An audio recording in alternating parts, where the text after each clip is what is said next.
Have you ever seen one guy take down a franchise? And they win Game 6 to take the series. And I mean absolutely tear their heart out.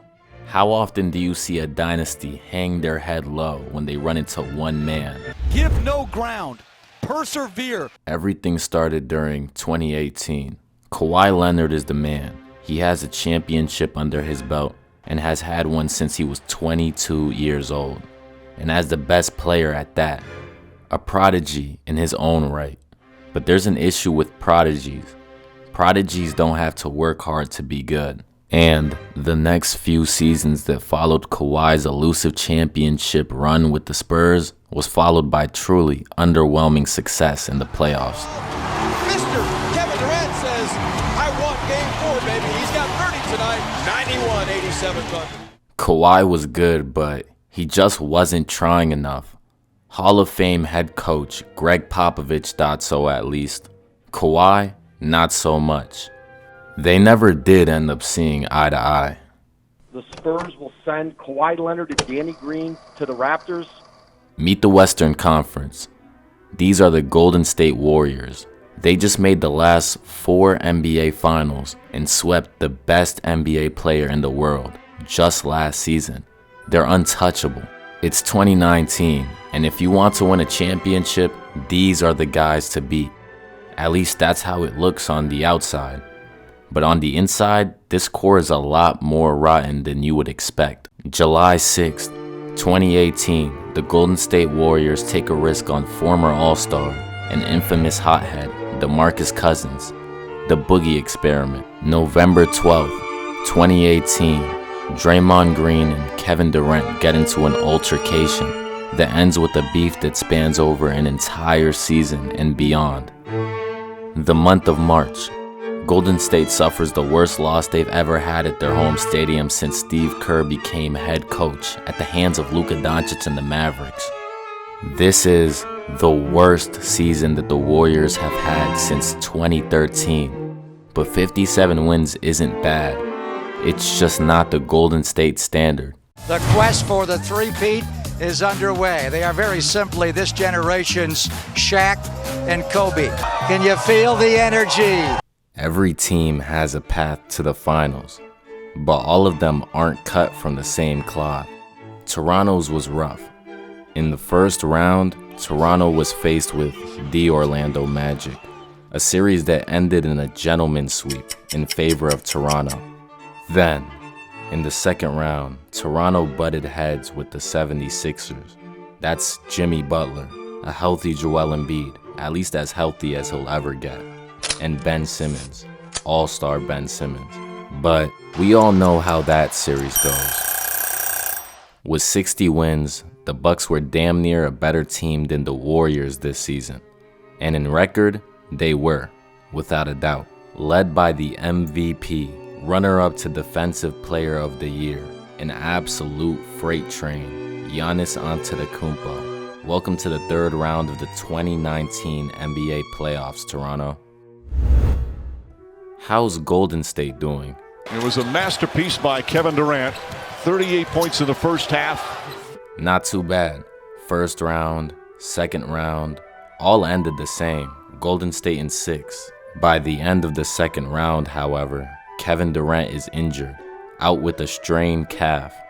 Still, by the third round, things were even easier than the last. Don't get it confused though. Portland put up a fight. They just couldn't get it done. It was a sweep. The Raptors have kept their heads above water well enough. It's the games that followed that really ended up changing history. Kawhi and the Raptors won their first game of the series in double overtime, but the next one, Game 4, wasn't even close. The Bucks got blown out by 18. By Game 5, any momentum that the Bucks had was gone, and off the back of a 35-point performance, the Bucks were put down 3-2. Leading into Game 6, a game the Raptors would get to play at home, you could imagine how that went. Raptors in 6. Entering Game 1, the Warriors were a bit shorthanded. Remember, Kevin Durant's still suffering with a strained calf at this point in the playoffs. But DeMarcus Cousins is back, and he's in the lineup again after recovering from an injury he faced at the start of the playoffs. So things could be a lot worse for the Warriors. After all, it's only game 1. You've never seen a team heat up like the 2018-2019 Raptors. By the end of the first quarter, 4 guys were on pace to score at least 20 points. 3 of those guys were on the Raptors. Some people say basketball isn't a narrative-driven game, but it would be pretty hard to explain legacy games if it wasn't. The most improved player just scored 25 points in 3 quarters on a Dynasty. Pascal Siakam was having a legacy game, and for just a moment, there were 2 Batmans on the Raptors. That's a story. Raptors take game 1 at home court. Again, in game 2, the Raptors played at Toronto's home court. If the Raptors don't win this one, then they can expect to have a tough series ahead of them. Going into the first quarter, both teams had at least one of their guys step up, most notably Kawhi Leonard and Klay Thompson. And although things were close, Game 2 really started to slip away from the Warriors by the time the Raptors started heating up. For the Raptors, everything was going to plan, at least until halftime. Fueled by the momentum of a 12-point second quarter by Curry, the Warriors couldn't miss, and when they did, it was a foul. Draymond put up 17 points, combining with Klay for 42 at the heart of Canada. In a twisted turn of events, Golden State took Game 2 of the finals. Golden State had the opportunity to end this series by Game 3, swing the momentum if you will. Kawhi and the Raptors had other plans. Kawhi scored 30 points on over 50% from the field in an away game for the ages. Golden State's opportunity to take a lead in the series had come and gone, cause even with Steph Curry scoring 47 points, Toronto outscored Golden State in every single quarter of Game 3. Continuing off his last performance, for Game 4, Kawhi had yet another 30-ball. 36, 12, and 4 steals. The Raptors were an engine, and once they got going, they just couldn't stop. Marc Gasol had a sequence of important hustle and defensive plays.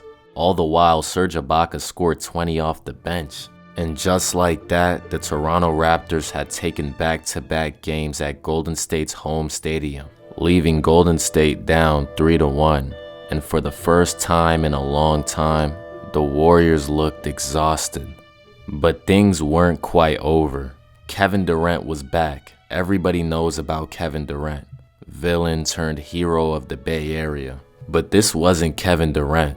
This was easy money sniper. In just 9 minutes, Durant scored 11 points on 75% from the field.